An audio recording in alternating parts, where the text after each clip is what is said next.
Hey everyone, good afternoon. How's it going? Hope you're all doing great. Just getting the stream underway, but we do have 3 minutes until 2:30. So for now, just good to be back with you guys. Hope you had a great weekend and get yourself ready, and we'll start off in a couple minutes.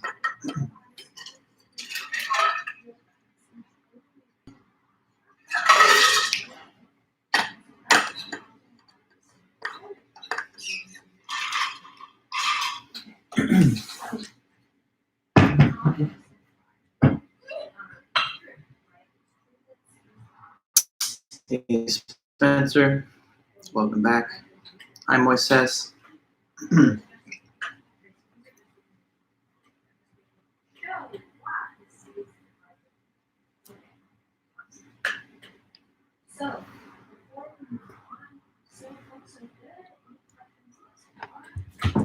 Oh, did you?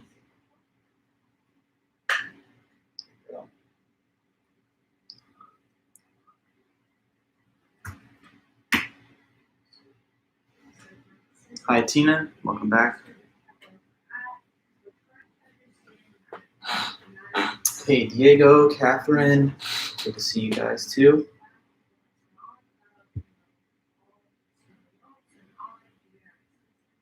Just a couple minutes until we get started.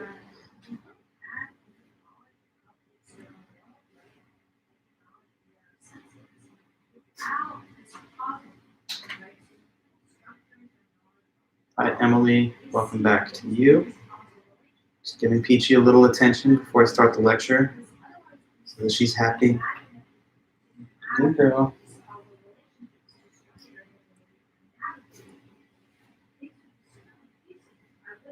Hi, Sylvia. Welcome back, Brandon. Always nice to see you guys.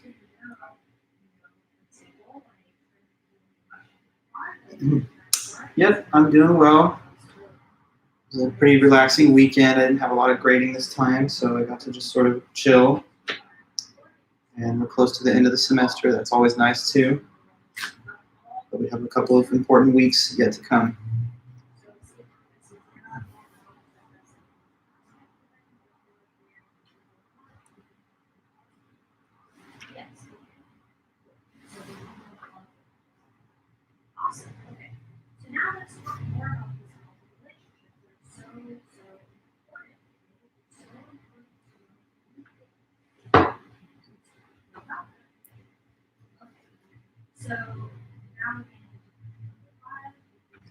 Okay, Peachy, I'm gonna let you down.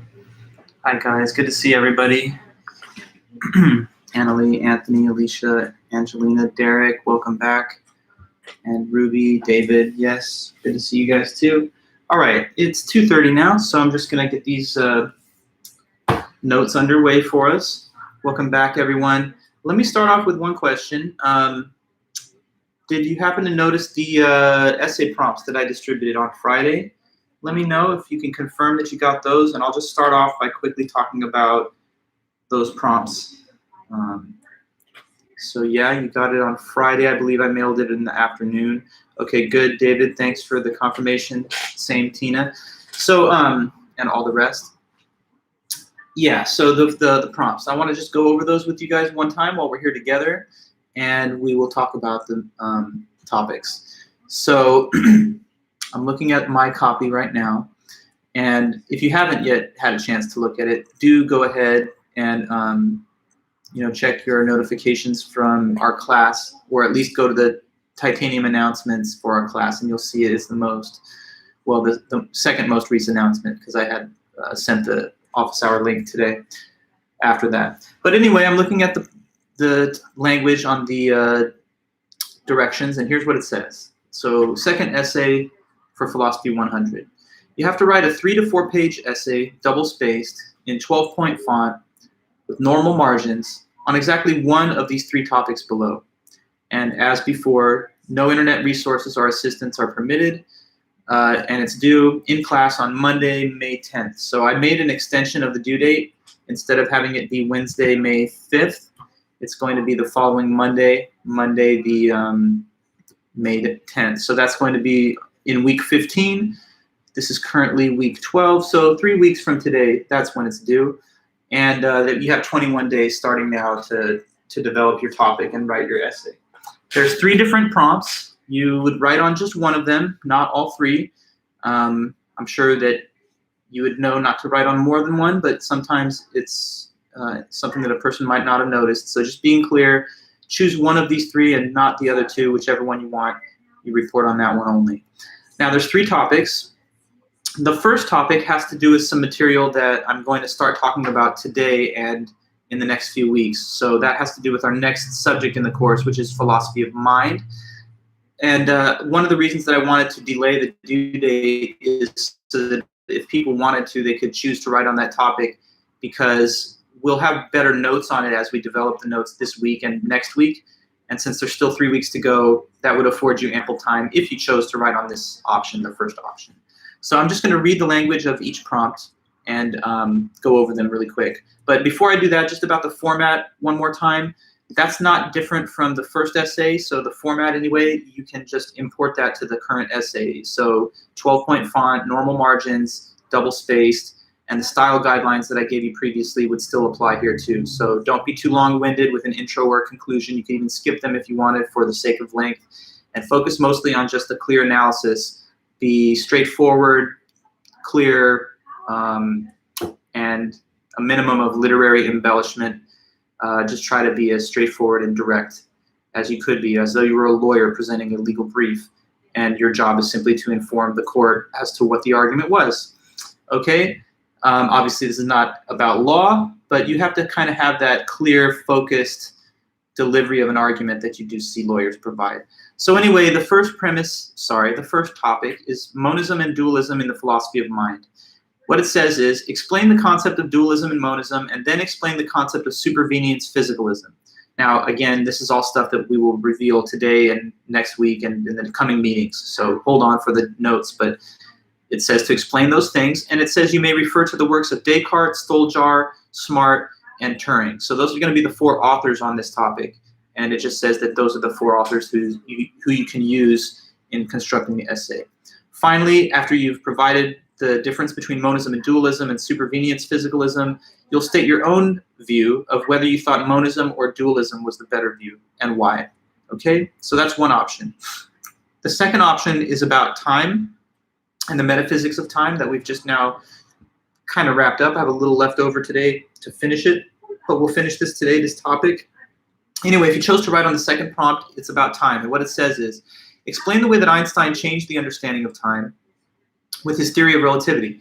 Using our assigned readings, class lectures, and video presentations, I'm going to send a video around, and it's a video that I've purchased, which I have on my YouTube account, but I'm not sure if it's available for each student to watch without a little paywall. So there might be like a $2 paywall or something. I'm not requiring it, obviously, for that reason. I used to be able to play it in class because I could simply route my YouTube account to the class monitor. But I'll send it anyway, and if anyone works on that topic and they would like to use the video which goes over the theory of relativity, it's like a Nova Science Channel video that talks about the theory, and it is helpful and clear.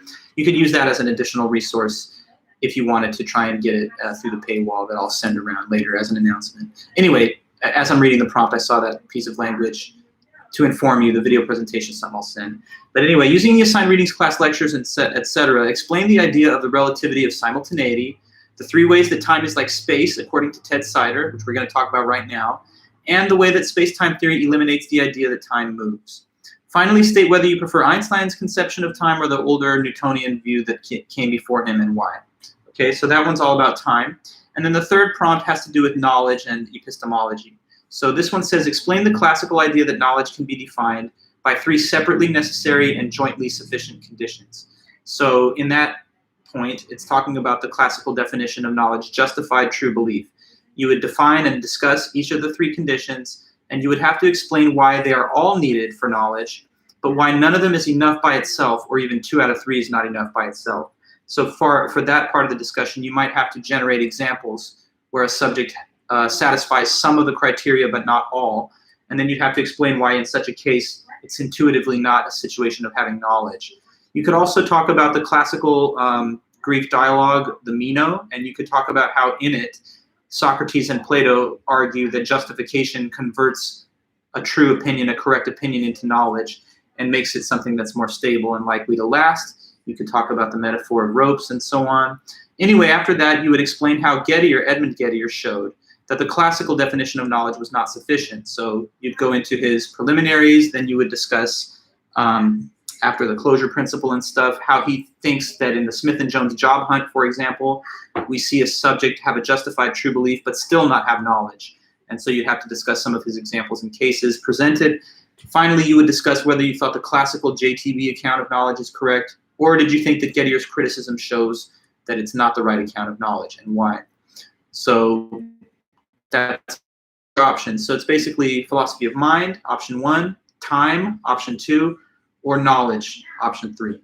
And as before, when you're working on your papers, if you're able to finish a draft with enough advance time before the deadline, I'm happy to accept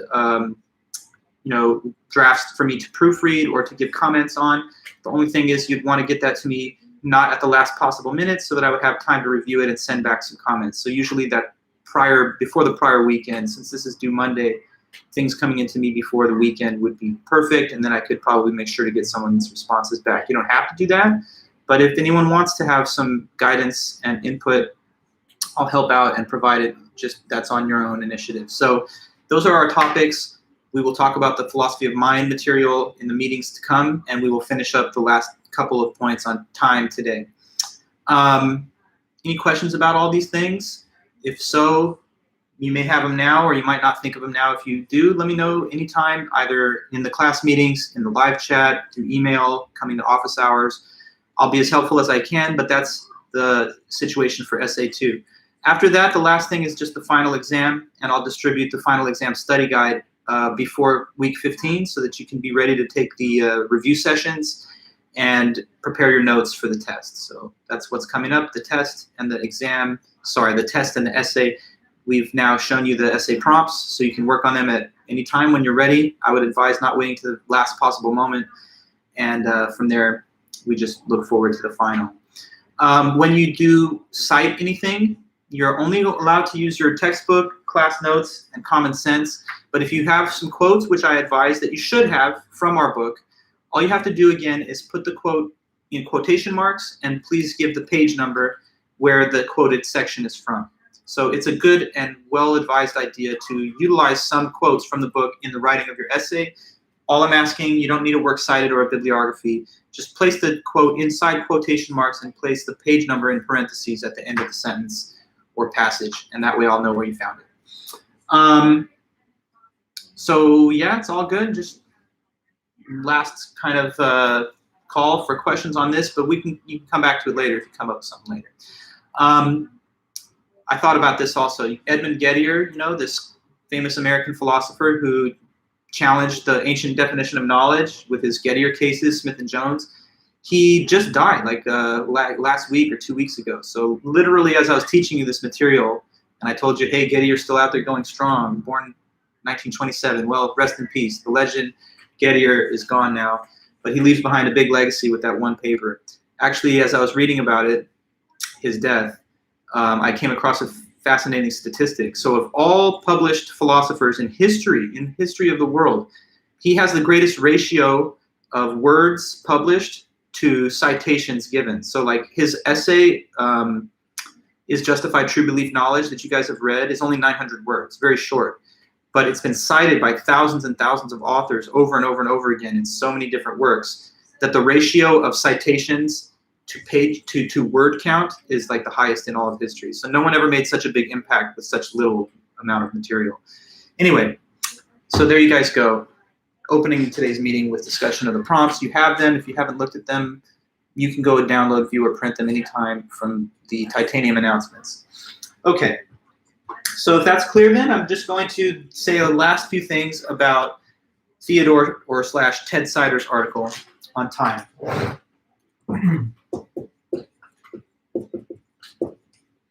So the philosopher Ted Sider and his 2005 paper, Time. Let me just bring you back up to speed where we were, and then we can finalize his notes. He starts by saying that time is difficult to consider in depth because we usually just take it for granted. Like fish swimming in the ocean probably don't think too much about the water. They just live with it and take it as a given. But we live with time, and we usually don't stop and ask, what is it? How does it work? What is the essential idea of it? He thinks we should do that because our ordinary ideas of it start to break down once we analyze it. And one of the things that starts to break down under analysis is how do we understand the way of people saying time moves? What does it mean to say that time moves? That's his first big question. He says this is confusing and puzzling because the definition of motion itself requires reference to time. Okay, so how does an object move through space? An object moves through space by being in different places at different times. So if it stays in the same place all the time, it's not moving. If it's changing its position across time, then it's moving. So he had a graph of a train which departs from Boston and arrives later in Washington, D.C. And to show it moving, we had to draw a diagram where it's in different positions at different times, starting in Boston and finishing in D.C. If we drew the graph to show that the train was in Boston at all times, then that would be a train that never departed and never left. In other words, didn't move. So motion means changing position over time. So what does it mean for time to move? It would seem then that it would appear to invite this definition. Time moves by being in different places at different times. But as you can tell, that's a circular definition because time is referenced in the definition of how it moves. So if objects move with respect to time, then what is time supposed to move with respect to? Hypertime? That doesn't get us anywhere because we could ask how does hypertime move or how is it structured linear?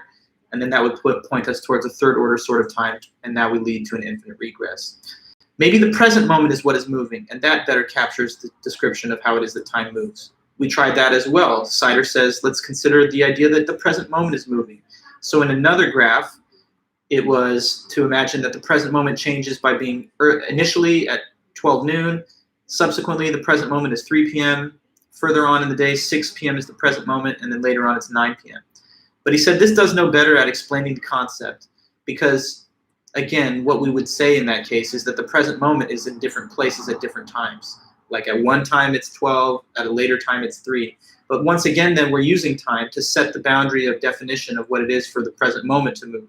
The present moment's moving within time points. So what's the better way of avoiding all these problematic puzzles? He says to simply give up on saying that time moves at all and rather embrace the view of Einstein, the space-time theory. According to the space-time theory, time does not move. And that means that space and time just connect and contain all of the events of the past, present, and future. It's an implication of the simultaneity of relativity to say that moments which relatively to you are assumed to be the future could already be present or past in a different experiencer's order of experience given their position and state of velocity. So that leads us to the idea that all the moments exist, and it's not just the present moment that exists. In describing then the reconceptualization of space and time on the space-time theory, we were treated to these space-time diagrams, okay? And a space-time diagram just shows the existence of an object in the universe in space and time. So we have these two spatial dimensions. We have this temporal dimension. There would be a third spatial dimension if we had a three-dimensional surface here, but I can't draw it on a 2D board. Suppose that a person was born in 2003, lived until 2100, and this graph just sort of depicts the stages of their life that they pass through as they go through the moments from their birth to death.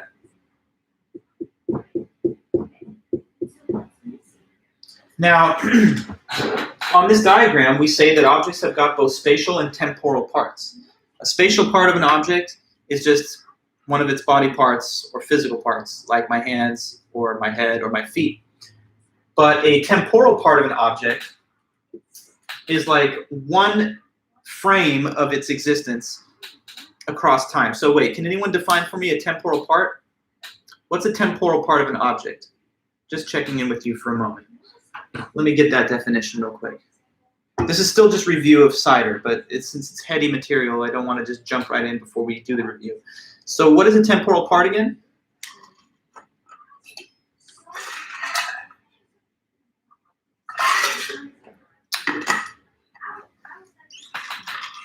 Just from the last lecture meeting, your notes or your memories or the book, you can tell me. A temporal part is what?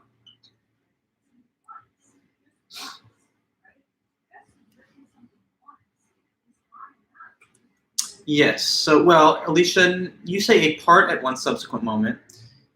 It's the whole object at one. You say subsequent moment. That's also a weird use of phrase. It's at a single moment. Okay, so it's an object at a single moment of time. Does this comport with your memory, Alicia? So an object at a single moment of time is one temporal part of it. Do you remember my question before about a photograph taken of a picture, of a person rather?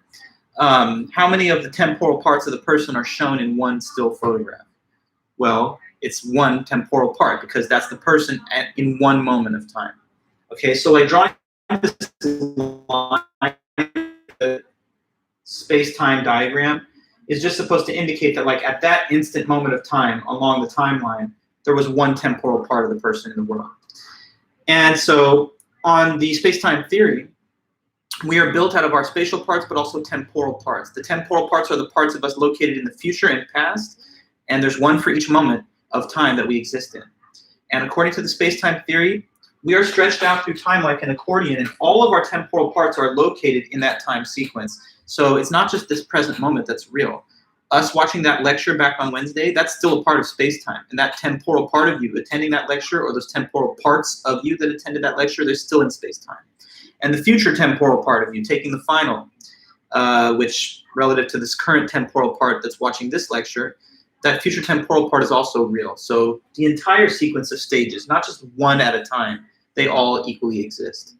Ismail, so if two pictures of a person are taken at the exact same time, there are two temporal parts of that person. No, Ismail.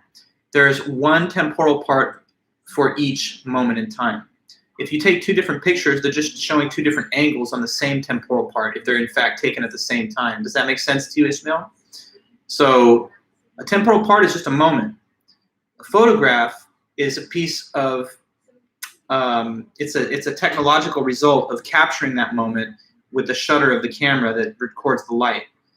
You're still confused? Okay, but like, look, if I take two pictures of this book right now, I can take one from this angle and one from the other angle, but it's the same book at the same moment. So it's not two temporal parts just because you're seeing it from two different angles. It's the same whole book shown from two angles in the same moment of time. So temporal parts are not individuated by angle. They're individuated by moments. So like, you know, you could have the person photographed or take a 3D model of them from any different angle. But if it's one moment of time, it's one temporal part, okay? So we don't individuate like an object by how many different ways a person could view it. We individuate it by it being the thing that it is. So a temporal part is an object at a single moment of time. I gave you the case of the photograph, Ismail, to try and make it easier to understand, but now you're sounding like it's getting more confusing because people could take multiple pictures at the same time. Okay, if people took multiple pictures of an object at the same time and the cameras were all perfectly synchronized so that they all smashed down on the camera button at the same time, they would all record the same temporal part from different angles. That's the specific answer for you. They would not be different temporal parts. They would be the same temporal part shown from different angles. Okay. But if there was another moment in time after that, okay, following me now? Suppose that we take a second picture a second later. That second later will be a different temporal part, not because it's a different angle, but because it's a different moment in time. It could be even the same angle, but just another second, it's another temporal part. So like every new moment, it's another temporal part. There you go. Okay, good, perfect. So we're built out of spatial and temporal parts, and we extend through the spatial dimensions by having the spatial parts, and we extend through time by having the temporal parts. Now, after that, we reach this part of the discussion where we were talking about three similarities between space and time. And that's also relevant to the paper prompt if you wanted to write on the second one about time. And that's where we ran out of time last time. So, three similarities between space and time, according to the space-time theory.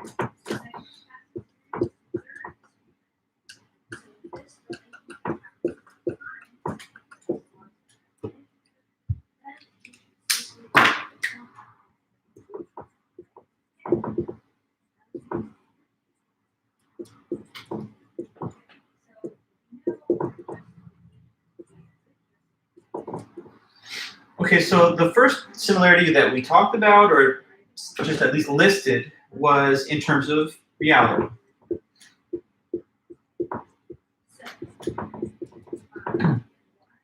Now let me explain this one. In terms of reality.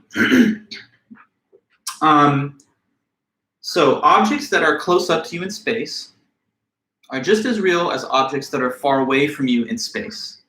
And the similarity here says that the same is true of events that are far away from you or close to you in time. Okay, so objects that are far away in space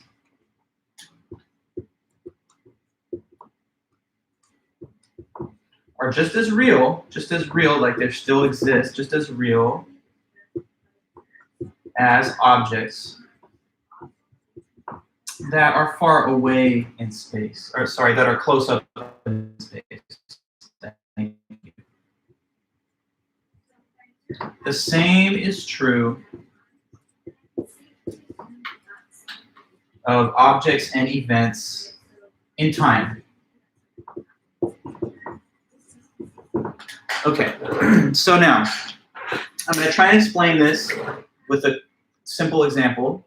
So objects that are far away in space, just as real as objects that are close up in space. And the same is true of events in time.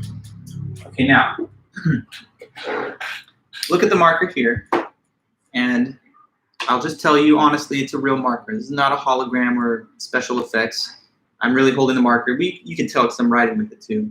So look, it's right up in my face, and no way will I deny that this is a real thing. It's real. It's even touching my nose, so it's real. Well, what if I take it a little bit further away from my face and I put it over here? Now it's further from me. Before it was like right here, now it's over there. Is it still real? This is an easy question, but just play along. Is it still real? The marker over there, because it was close to me before, now it's a little further. Did that change to make it no longer real? It's still real. Of course it's still real. Good, thanks, Gabby. Now, what if I take it a little further away? Okay, right now it's on the book and it's separated from me by like arm's length. But what if I leave this marker here on this table and I get up out of my own apartment, like leave out of that door right here, just like my front door, and I'm gonna go and I'm gonna run 5 miles away. Now I'm 5 miles away from the marker. Will it still be real when it's 5 miles away from me? Yes. Obviously, right? So the point, hopefully you're getting it. It's not like it's only real when it's right here, when it's present to my face. It's real when it's spatially separated from me, even if it was 5 feet, a mile, or we could go further and further. What if I take this marker and I fire it, with like a rocket way over to the other side of the world? So now it's in China and I'm here. Isn't it still real? Yes. Well, what if I go even further? I take the marker on the space shuttle and I let some astronaut take it over to the moon, or the Mars rover. Mars rover's got the marker and it's using it over on Mars while I'm back on the planet Earth. It's still just as real when it's on Mars and I'm at home as when it's right up in my face. So the only point here is this. It's a simple idea. How far or how close something is in space doesn't change how real it is. So the moon is just as real, as far away as it is, as this hand is in front of my face. So how far or close something is, that does not change how real it is. It's just as real when it's far as when it's close. In space. Now, in terms of space and time being similar, what this is saying is that events in time are the same way. Okay, so let's talk about time now instead of spatial distance. Sometimes when we talk about how far away moments are in time, we employ spatial metaphors. We say, hey, remember back then, back in the day when I was young? It's like you're talking about something behind you as though it was behind you in space and now you're ahead of it. Or sometimes you anticipate the future and you'd be like, I wonder what lies out ahead of me. What's out ahead of me in my future? Ahead, like as though it's something forward in space. So this present moment on the metaphor of distance is right here, right now. So this present moment of you and me having this lecture experience, me giving it, you taking it, right? Watching the lecture, I'm delivering it. We all agree this is real. This is happening right now. It's happening live, so it's real. But what the space-time theory says is that it's not just the present moment that's present now that's real. It's also the moments that are far away from the present, like far away into the future or far away into the past. They're just as real as this moment is right here. So go back in your mind and think about you in elementary school. That moment, which is, let's say, 10 years away from the present, is just as real as the present is. So on this similarity that's been mentioned, it's not only the present that's real, just like it's not only objects that are close to you in space that are real. Objects that are far away in space are real, and events that are far away in time are real. So the dinosaurs or people in the year 3000 all those things are real just as much as this present moment is. So it doesn't have to be present to be real. Just like I don't have to have this marker being present to my face for it to be real. It could be far away from me. Events in time that are far away from the present are just as real. Okay, so hopefully that makes sense to you. You graduating college and getting married, having kids, I don't know, starting a business later in life, those events in space and time are real just as much as you watching this lecture is right now. So don't think on the space-time theory that there's only the now, and the future is something that hasn't happened yet, and who knows what it'll be, and the past is forever gone. So just now is the only thing. That's not true according to the space-time theory. All the moments are real. Those that are happening now, but also those that are way far away from now, either in space or in time. Okay, so that's the first similarity in terms of reality. The second one was in terms of parts.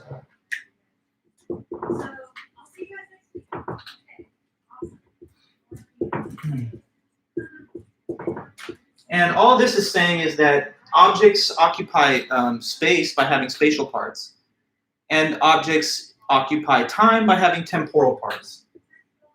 So that's the similarity in terms of both having parts. Parts in space and parts in time.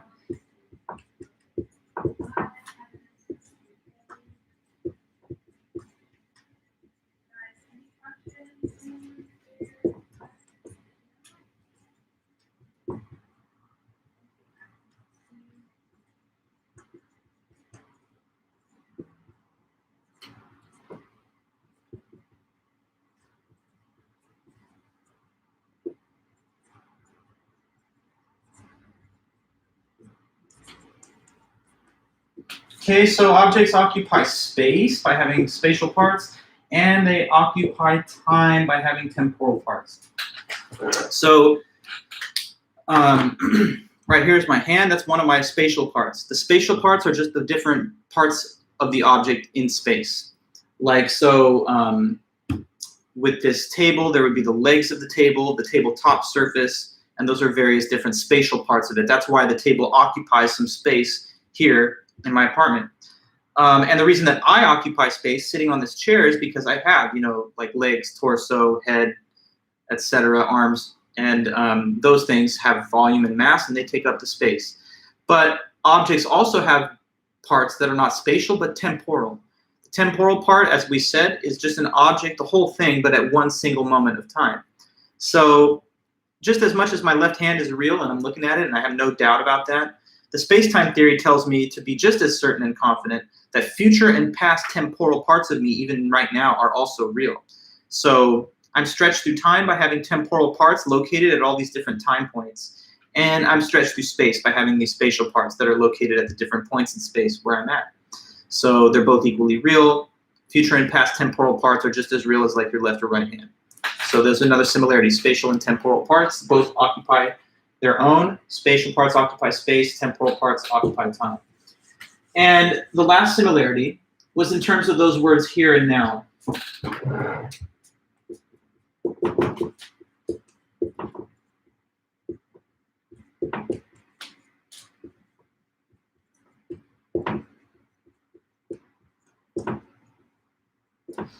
In terms of the words here and now, so let me explain what that's all about. The similarity is that both are relative terms. The only difference is, here is a relative spatial term, and now is a relative temporal term. But they're both relative, and so that means that the meaning of the term depends on the context of the speaker. So let me write that. Both are relative terms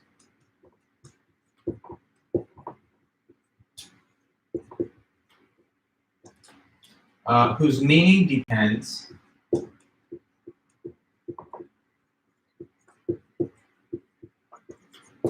on the context of the speaker.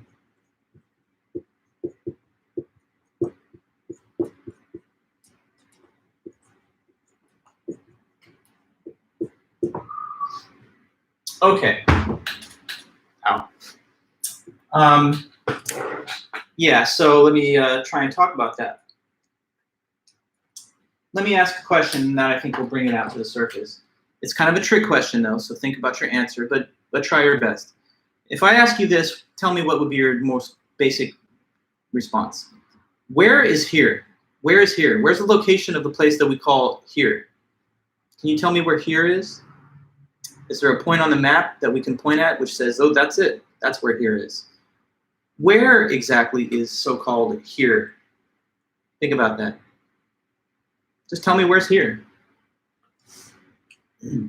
What's the physical location? Is there, okay, you say where you are, David. So that means that when I'm telling you that here I have this hydro flask, there's a hydro flask where you are, because you just said that here is where you are. And I'm saying right here there's a hydro flask, but I don't see you anywhere, you're not here. So what do you mean? It's a trick question, but think about it. Sarah, there you go, that's a good answer. Where we stand currently, well, we is the plural pronoun. And there's a lot of people that aren't where you're standing currently. So yes, but I understand what you mean. Isaac, wherever you are located physically, you as in the thinking individual. That's good and very sharp. And I think we all kind of have the same sense of it. Where an individual specifies where an object is. Well, that's not it, Diego, no. Because if I say right now here is located in the North Pole, that's not correct to my physical location. I can't just stipulate that here is any point on the map. Here specifically refers to where the speaker is when they say the word here, okay? Is that Spencer, the internet? Well, the internet's not a location, come on, it's a technology. But anyway, so yeah, the location of here is not some uniform objective place. It is relative, isn't it, to the position where the person is when they say it. So if I say to you, here in this state, the governor is Gavin Newsom, I'm speaking the truth. And if I'm on the phone with someone and I say, out here it's Governor Gavin Newsom, and this person's in New York, and they say, well, out here it's Governor Andrew Cuomo. Are we contradicting each other? Because I say the governor of here is Newsom, and he says the governor of here is Cuomo, but we're not contradicting each other because where here is depends on the current position of the speaker. So when I'm on my end of the phone line talking in California, here refers to the state that's surrounding me, the speaker. And the other person on the other end of the line, when they say here, the governor is Cuomo, the word here does not refer anymore to California because they're in a different point in space. So it obviously refers to the place where they are at. Okay, so now we understand, hopefully, that the position of here is context dependent. It depends on where the person is who says it. So if I tell you come here and you're like, no, you come here, we're talking about the two different places where we happen to be. And that's the location referenced in the sentence. Now, what about the word now? It's very much parallel to that. So I'll ask this question again. When is now? What time is the time referred to by the word now? What time of day is now? When is now? So you said here is relative. There's no like objective universal location called here. It just depends where one is when they say it. So when is now then? Well, Gabby, you say the present. But when is the present moment? When is the present moment? Is it when we started class at 2:30, or is it 3:05? Or is it 3:45 when the class is over? What time is the present moment?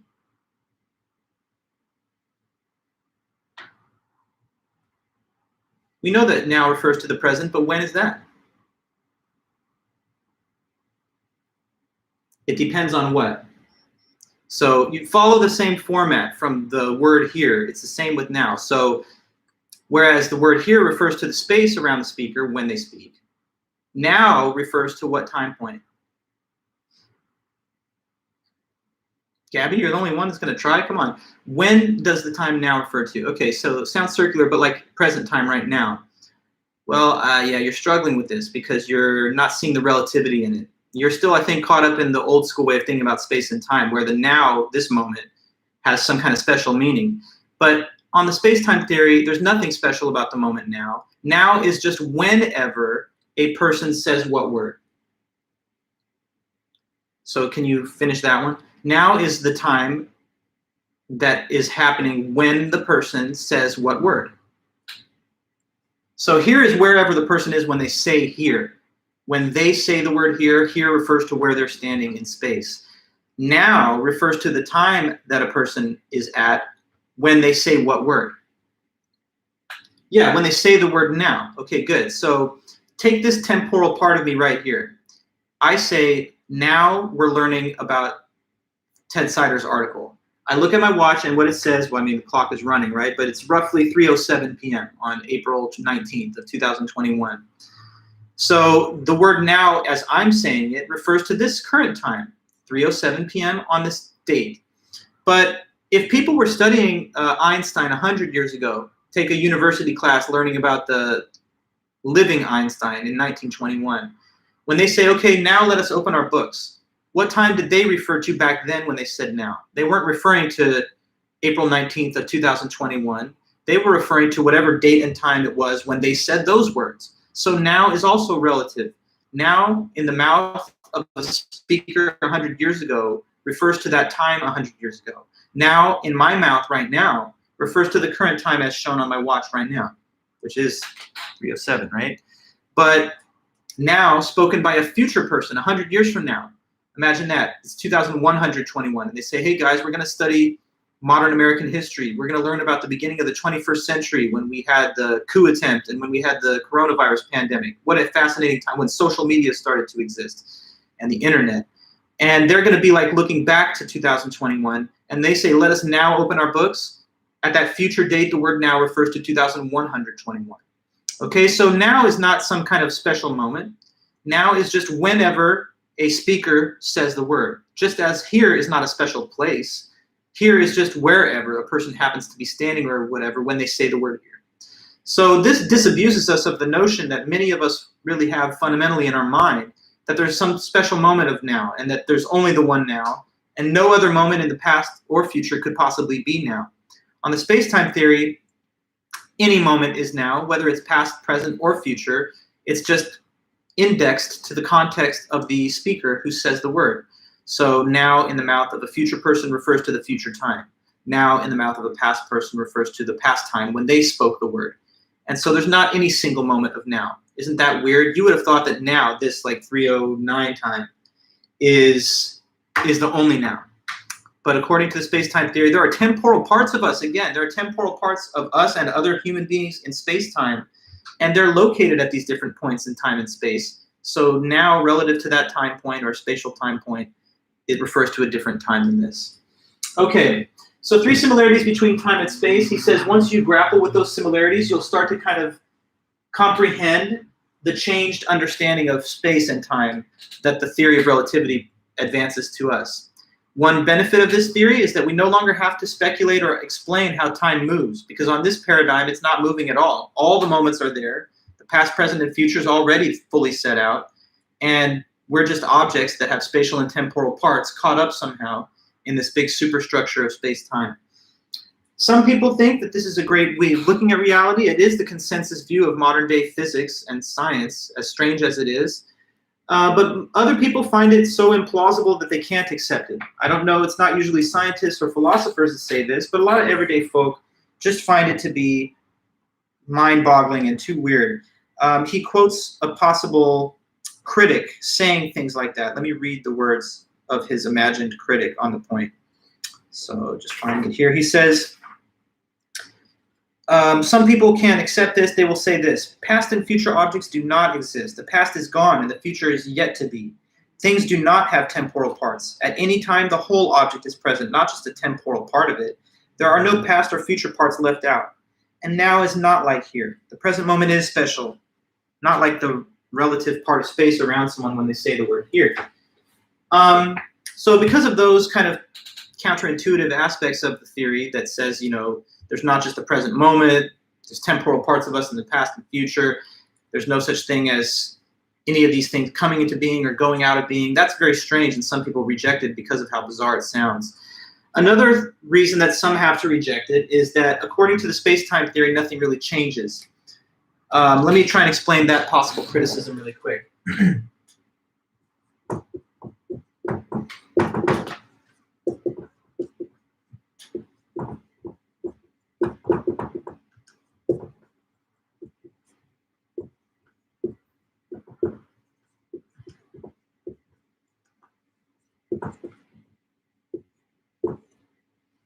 This is another reason that some people find it hard to accept the idea, because change is so fundamental to the way we see reality.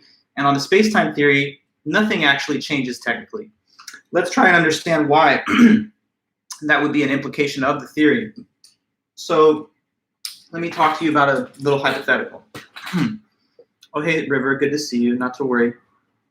Here's my question, though, based on the space-time theory of Einstein that we're learning about.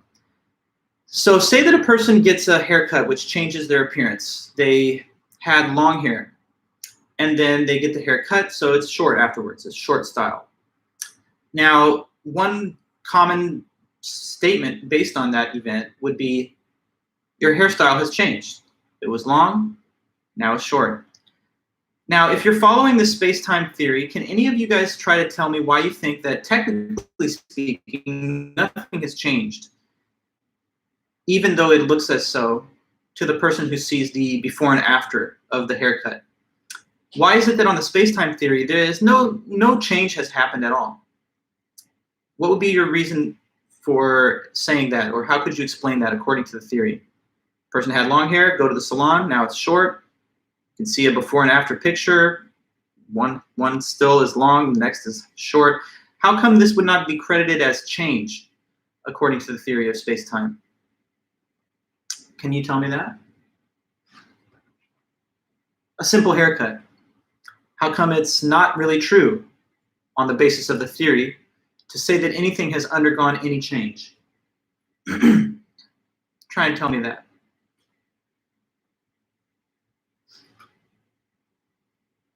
Because what we're trying to explain is that according to this theory, nothing changes. And I'm using the case of a haircut to try and explain the point. In an ordinary circumstance of a haircut, someone would say, oh, your hairstyle has changed. Why is it that on this space-time theory, it's not quite correct to say there's been a change?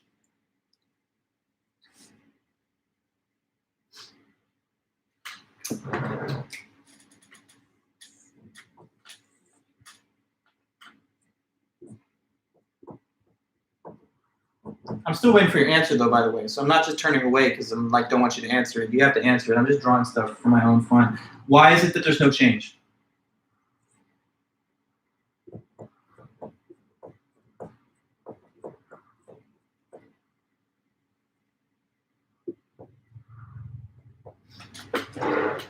Same person? Okay, Gabby. That's something that we can work with. It's the same person, but how come we would say that not even their hair has changed? Okay, good, David. There, you've got it. The temporal parts are the same. So what is a haircut according to the space-time theory? Well, what it means is that one temporal part, like say at this point in the timeline, had that quality of the longer hair. A subsequent temporal part later in the time sequence has the short hair. So I'm just drawing these two lines through to sort of designate. This is before entering the salon, and this is, say, afterwards.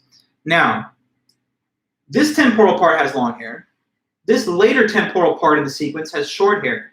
But has the whole sequence itself changed at all? Has the whole overall sequence of temporal parts in that series changed? No. The whole series has been there the whole time, and so there has not actually been change because the individual temporal parts have always had these features. The short hair temporal part has always had the short hair, and it's always had that position in the space-time diagram. The long hair temporal part has always had the long hair, and it's always been in its given position on the space-time diagram. But the whole spatiotemporal object, with all of its stages in that sequence, has not undergone any fundamental change. So is this a bridge too far for our common sense? Ted Sider says that he doesn't think so. In his view, as strange as it is, it's not really impossible to recapture our idea of change within the parameters of the theory. So instead of saying one and the same object has undergone change, on the space-time theory, we would reformulate that as follows. We would say that two different temporal parts of the object have different qualities. And that's what we call change when we think something's changed. So like, here's this watch on my wrist, yeah? I'm taking it off, and now it's not on my wrist. And you might say, well, you know, you changed your accessories or something. You had a watch on and now you don't. I understand why you would say that. But on the space-time theory, the right description of the events is to say that this one temporal part of me doing the lecture had the watch on. And then another temporal part of me that's later on in the sequence had to watch off. Now, of course, it's back on again. But all those different temporal parts in the collected sequence have all been there on the timeline the entire time. So what you call change is really just different attributes of different temporal parts of the same object. So if I get like a black eye today, I hope that doesn't happen, but if it were to happen, then the black eye exhibited tomorrow on the camera, you would say, oh, something's changed, you know, you have a black eye, you didn't have one, now you're bruised. Well, the bruised part that's on the other side of the event has always been that temporal part in the sequence. And the non-bruised part prior to that event has always been on its position in the timeline.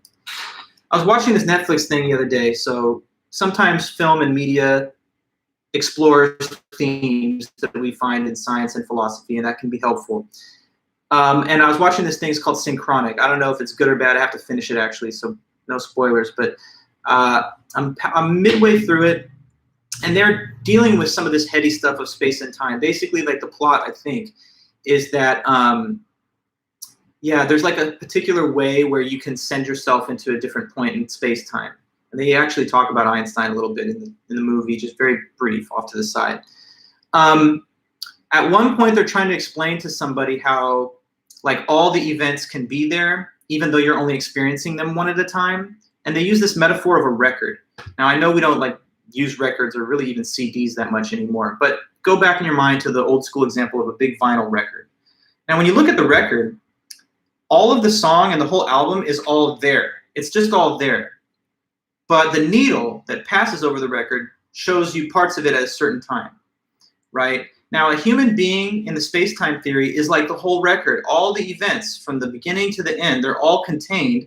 And then the order of events that we experience consciously is like the needle passing over the record. But that does not mean that just because we haven't skipped the record or needle ahead to a further point in the sequence that it's not already there. So, you know, nothing changes. The whole record of facts is all laid out in your timeline. And for some reason, we only observe one at a moment at a given time. So we think of one thing as having changed, but instead there's always been these different temporal parts with the different features. Okay, so that's really it from the article of Ted Sider. There's this other paper that I did assign that I guess we'll probably have to skip because time constraints, but it was about the paradoxes of time travel by David Lewis. That's a fascinating paper. Really, I would like to talk about some of it, but I feel constrained by time to maybe move into the philosophy of mind stuff. Let me just say a few things about it, and if it occupies a couple of moments here at the tail end today, then I do think we still have plenty of opportunity to catch up, given the fact that we have like 2 full weeks on the philosophy of mind material, and I can probably condense 2 of the lessons into one meeting when we get to Daniel Stoljar and JJC Smart. So quickly, I'm just going to say a few things about David Lewis's article, just to kind of be complete and thorough. And this is really the last author and topic on time. So David Lewis is an American philosopher of the 20th century. He lived from 1941 to 2001. He's definitely one of my big favorites in the whole field of philosophy, probably one of my top 5. In 1976, he published this paper, still pretty young when he did it. It's called The Paradoxes of Time Travel.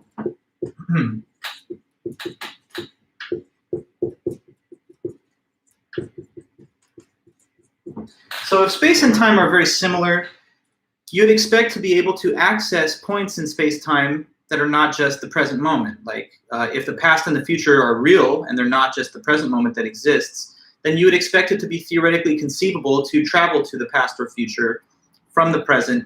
In other words, the possibility of time travel should be at least a theoretical possibility. And the paper of David Lewis is defending the theoretical possibility of time travel. His whole thesis is just that time travel is possible, that it's not completely incomprehensible, contradictory, or literally impossible. So he says the things that people find weird about it or bizarre about it when they speak about it in science fiction and stuff, those are not impossibilities, those are just strange things. So time travel is possible even if it is a little weird. That's his basic position. The first thing he does in the paper is he says, well, what is time travel? And he defines it in this way. Time travel is just a discrepancy between 2 different measurements of time. discrepancy or difference between two different measurements of time.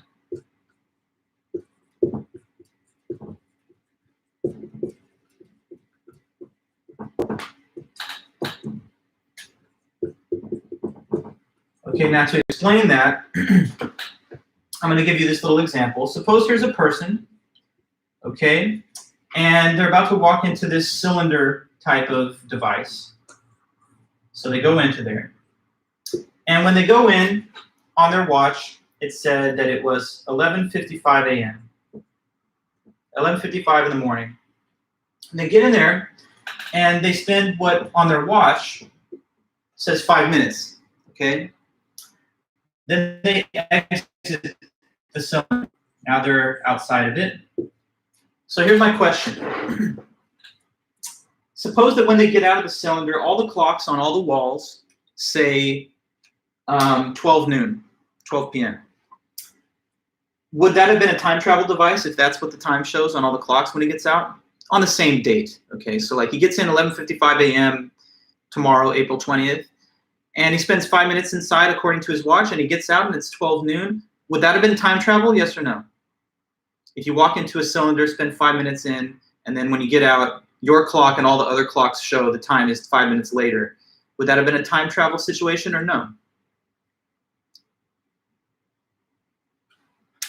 So again, following the scenario, it's 11:55 on all the watches and on his. He walks in, 5 minutes pass according to his watch. He gets out, his watch and all the others say 12 p.m.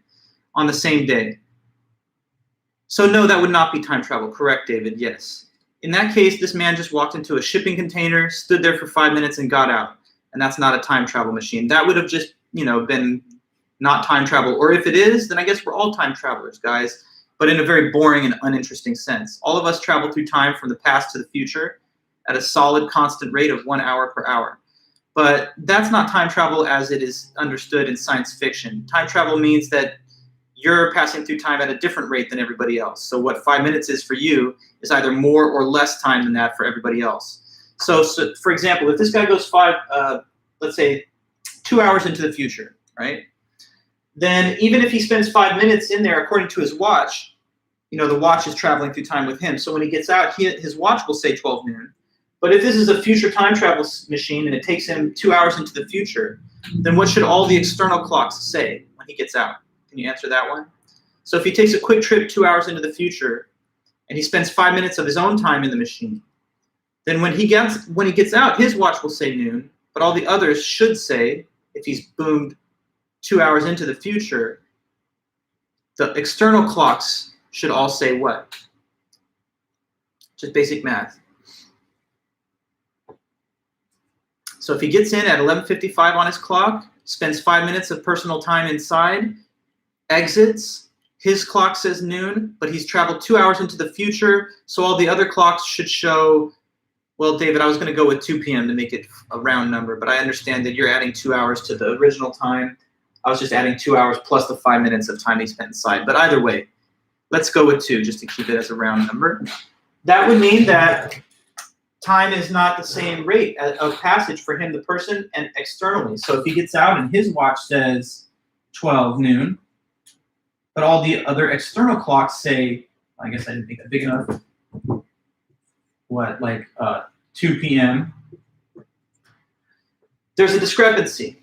There's a discrepancy between the two different measurements of time. So what was 5 minutes for him was 2 hours for everybody else. And, imagining that he goes further into the future than that, like a year, then 5 minutes of his time inside takes him a 1 year period into the future. And of course, if he was traveling into the past, right, say he goes 2 hours backwards. Then when he gets out, his watch will say 12 noon because it's timing events in relation to him, the traveler. But all the external clocks outside will say 2 hours minus when he got in. So he'll actually seem to emerge from it before he got in to all external observers.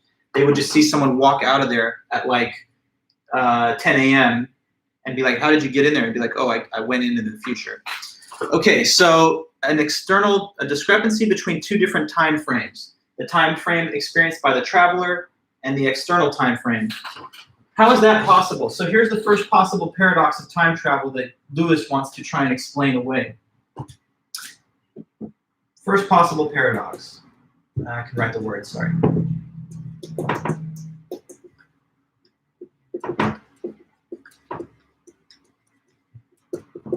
Okay, so here's the question of the paradox. How can the same two events be separated by two different amounts of time?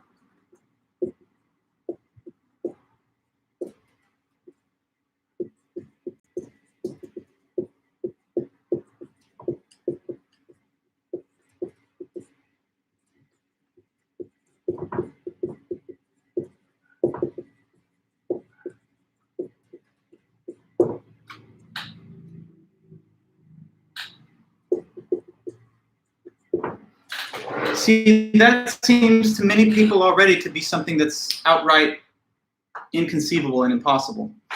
So let me try and persuade you that that sounds at least strange to say, that two events, the same two events, could be separated by two different amounts of time. Take event number one to be boarding an airplane, and then take event number two to be departing from the airplane. So like a flight. You call your friend when they get on, and they're like, okay, I gotta turn off the phone, we're about to take off. They call you when they land. Well, maybe I shouldn't make it, they call you before, because that'll kind of mess up the example. So anyway, the person calls you when they land. And they're like, hey, I just touched down. I'm over here at the airport, so I'll be pulling up soon. And you're like, oh, that's awesome. I'm glad you had a nice flight. How long was the flight? You ask them how long. So what you're asking them is, how much time was it in between when you started the flight to where the plane landed? And suppose they told you this. Oh, you're asking me how long was the flight? Well, it was 4 hours, but it was also 7 hours. There you go. That's the answer. You're like, what? I don't know. Now you're not making sense. Are you losing your mind? I asked you how long it took, and you gave me two answers. How much time did it take? And they're like, well, I'm telling you, it took 4 hours, but it also took 7 hours. You'd probably say to yourself, something's going wrong with this person. They're losing their mind, because I asked them a single question. How much time in between plane takeoff and plane touchdown? And they told me two different numbers. But that's kind of like what this is, right? Because ask yourself, how much time separates the person getting into the cylinder and then emerging out of it? Take event A to be, I'm walking in the cylinder. And take event B to be, I'm departing from the cylinder. How much time is in between those two things? It looks like there's two possible answers. Let's go with the 12 noon and 2 p.m. discrepancy. So one answer appears to be that he gets in, and how much later does he get out? What's one of our two answers to this question in the current example? The man walks in, and how much longer does it take for him to get out? In this version of the scenario? Well, there's two answers, so just start with one. One answer to this question is that it takes how much time in between getting in and getting out for our guide?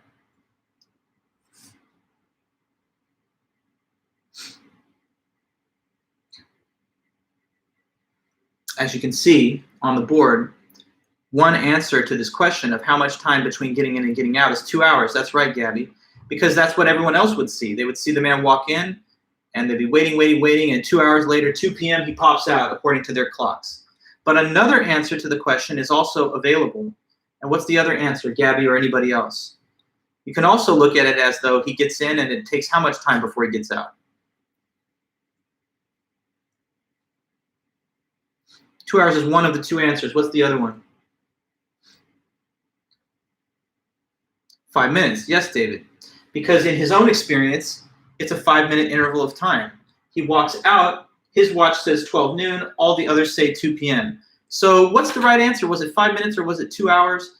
It looks like it's both. And to some people, this is already an impossible paradox. But David Lewis says, no, it's not a paradox. This can be explained merely by introducing two different types of time frame. Okay, so that's what we talk about next. Two time frames, two different time frames.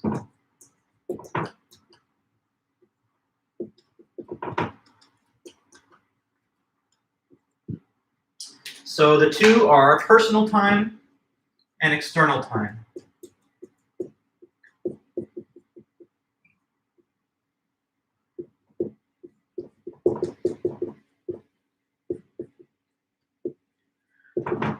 So personal time is just the time as it is experienced by the individual time traveler, as would be shown on their personal wristwatch, which travels with them. So personal time, time as experienced and measured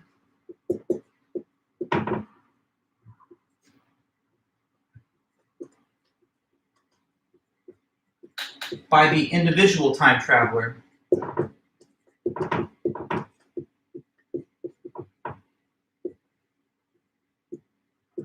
as shown on their own wristwatch. External time, though, is just time as it is experienced and measured by all external observers and clocks.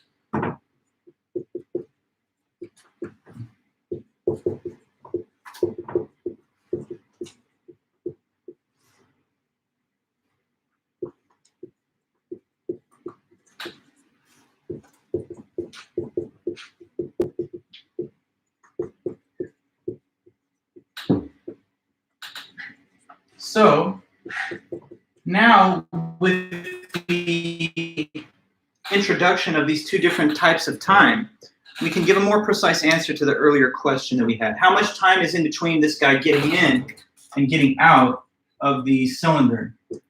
So who thinks they can tell me the way of answering it based on these distinctions? We would say that it took 5 minutes of which kind of time for him to get in and then emerge from the cylinder? 5 minutes of which type of time? You got two options, personal and external. So I think you could probably get it. 5 minutes of which time separates departure and arrival? Personal time, correct. But it's 2 hours of external time. Now you might wonder, how can personal and external time not pass at the same rates? Because for me, an hour is the same as an hour for you and everybody else. But it is a feature of the theory of relativity that we actually do have the ability to move through time at different rates, depending on our different states of velocity relative to other people. So if I'm going very quickly through space, as we learned from the example of time dilation and the light clock and the twins paradox, I'm passing through time slower than another observer who doesn't have the same rapid rate of velocity. And so it's actually a perfectly understandable prediction of Einstein's theory that different objects can and do occupy their own different time frames. It's only that we don't notice it on the planet Earth because we're limited in the ability of how much faster or slower than we can go from each other.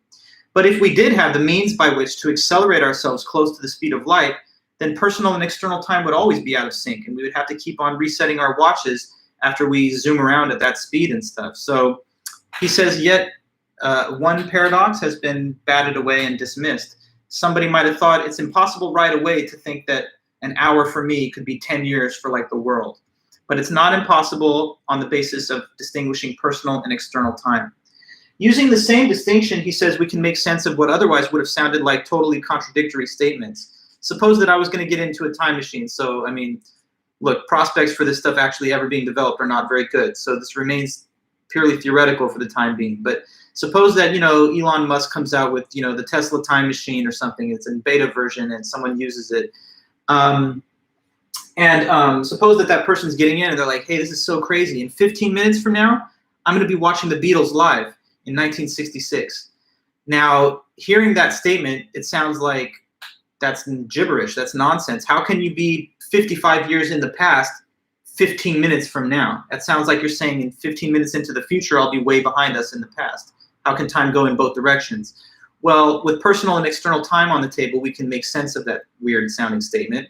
And it would simply be this. In 15 minutes of my personal time, I will be 55 years minus in the external time observed by all the others, aside from myself, the traveler. So those kind of weird statements, soon I will be in the past, I got about 10 minutes and I'll be hanging out with dinosaurs, those things are not actually inconceivable or totally contradictory in their own terms on the basis of these two types of time frame. So that's one of the paradoxes that he explains away.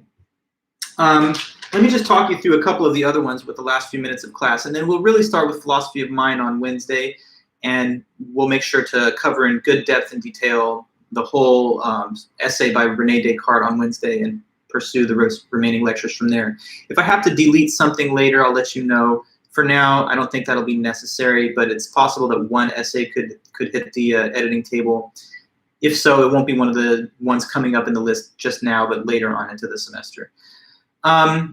But another possible paradox of time travel that he talks about next is this. Suppose that someone goes back in time and places a phone call to themselves in the past. Like, say that you take this machine that gets developed this summer and you want to go back to talk to your 2016 version. I don't know, what would you have been then? High school, middle school? Maybe I'll make it a little more recent, 2017 version. And so you're going to go back to yourself as like a freshman in high school to tell them certain things that they don't know yourself. Okay, so like a time travel movie scenario. Go to the past to deliver a message. Now, if that happened, you get in this machine, now you pop up, it's 2017, Trump's the president, but you're from 2021 going back to talk to your younger self. You're on one side of the phone, placing the call to your younger self. The younger you is on the receiving end of the call. Here's a simple question, or maybe not so simple. How many people are having a phone call there? Is it 2 or 1? So when you go back to the past, hypothetically, to talk to your past self, or I guess future self, either way, but I'm going with past for now. Say you go back and have that talk on the phone to your past self. How many people are having a conversation? 2 or is it 1? Seems like that's the only 2 options. So what would you say? What do you think is the right answer to that question? Is it... Okay, Gabby, you saying 1? Good. Because, a lot of people, their first intuition is to say 2, because for obvious reason, it looks like 2. Here's one person in one part of the world making a call, another looks like person receiving a call in a whole different space. So it looks to all outside appearances like there's a caller and a receiver, and there's 2 people. But the author says it's more accurate, according to the space-time theory, to say that it's 1 person. So you're correct, Gabby. But let's pursue the question a little further. If it's 1 person, then what are the 2 things that are involved in the conversation? It's not 2 different people. It's the same person. But there are 2 things. What are the 2 things? On the space-time theory, these are just 2 different what? So 1 person is both calling and receiving the call. But the 2 things on either side of the line are what 2 things? That's right, David. There are 2 temporal parts, or Gabby, I guess you're using time frames, but they're 2 temporal parts of the same person. With all of us that are not time travelers, our space-time diagram just streaks off to the right and never loops back on itself. So as you know, 1 temporal part of you is located in space at a given time.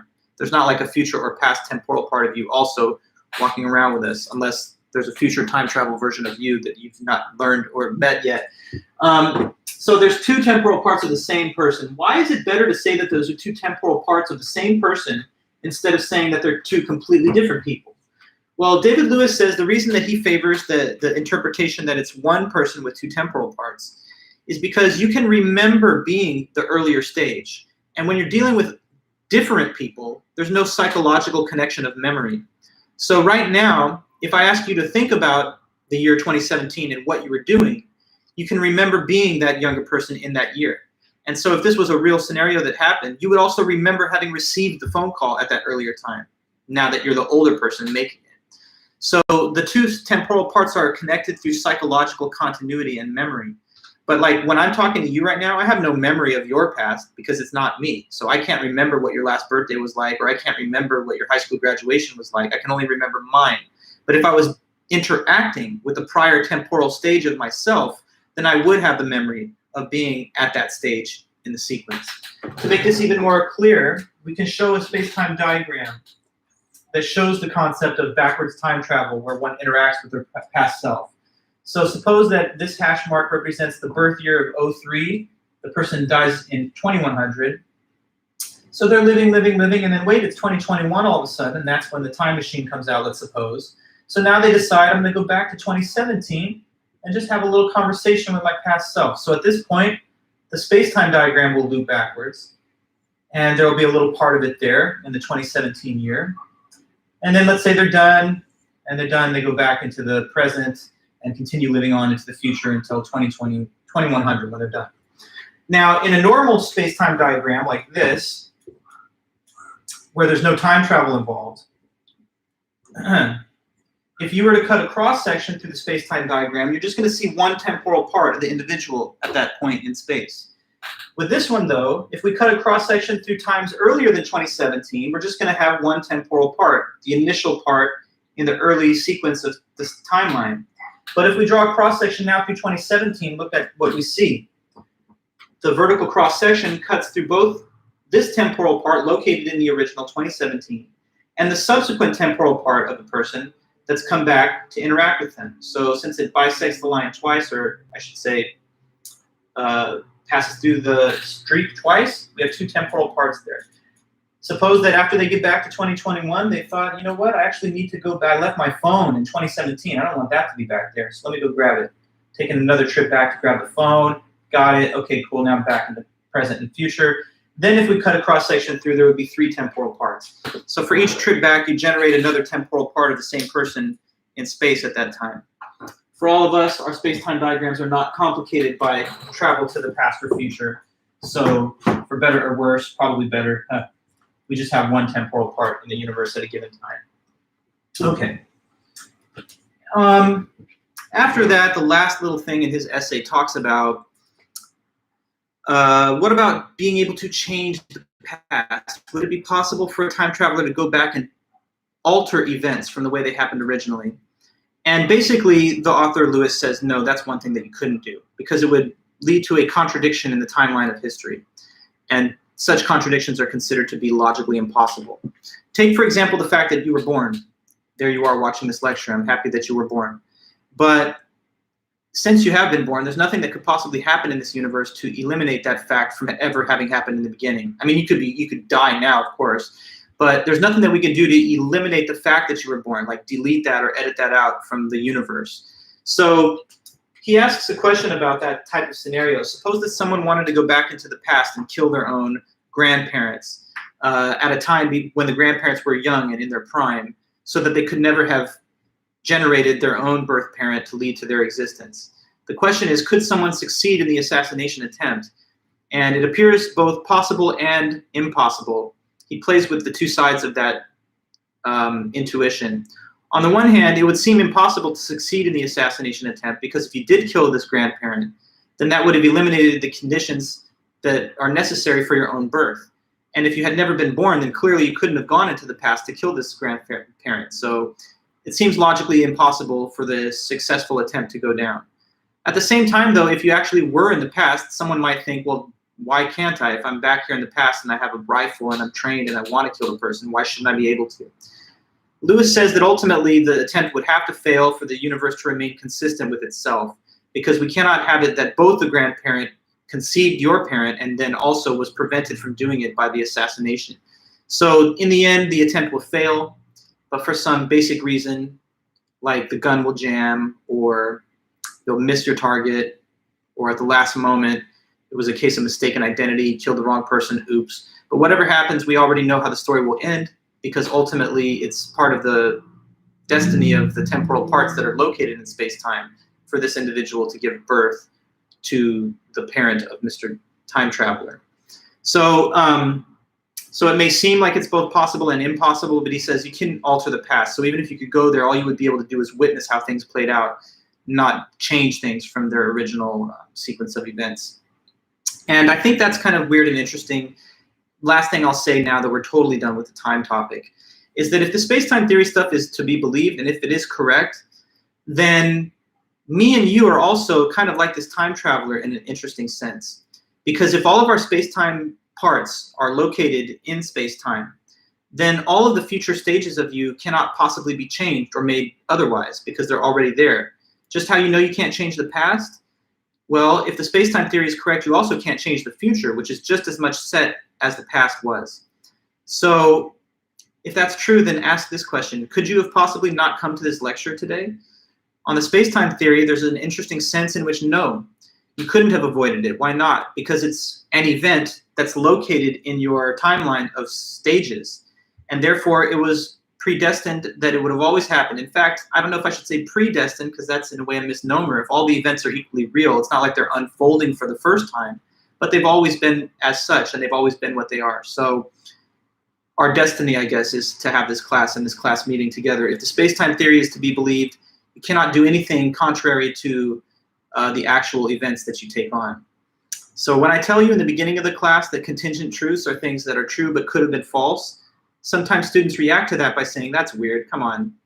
What do you mean, possible worlds where the thing didn't happen? I mean, we already know who won the Super Bowl, so there's no such thing as the world where it didn't happen that way. But now if I tell you, you're locked into the actual sequence of events, and nothing you do can possibly cause an event to happen otherwise, contrary to its actual nature, Now you'll become the metaphysician who says, oh, there have to be counterfactual possibilities. Couldn't I have missed this lecture? Well, you'll never be able to give proof of the concept because you'll only ever do actual things. Counterfactual things are purely speculation. So am I going to take these glasses off right now? Is that part of my destiny, or am I going to leave them on? Do I have free will? If I take them off right now, is that destined to be? I'm going to do, wait, I'm not yet. Okay, I'm going to do it. Is that like a free action? Was that something that wasn't going to happen and I made a free choice to cause it to? We don't have access to anything other than the actual events. So in a way, isn't it kind of strange to think that there could be alternatives to the actual sequence of events? What is possibility of doing things differently?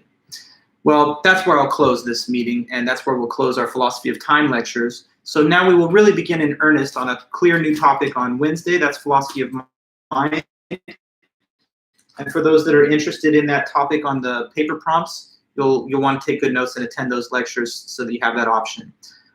We'll catch up a little bit. We're only, I think, one meeting behind, and it's possible that I'll delete something later in the meeting schedule, but I'll notify you when I do.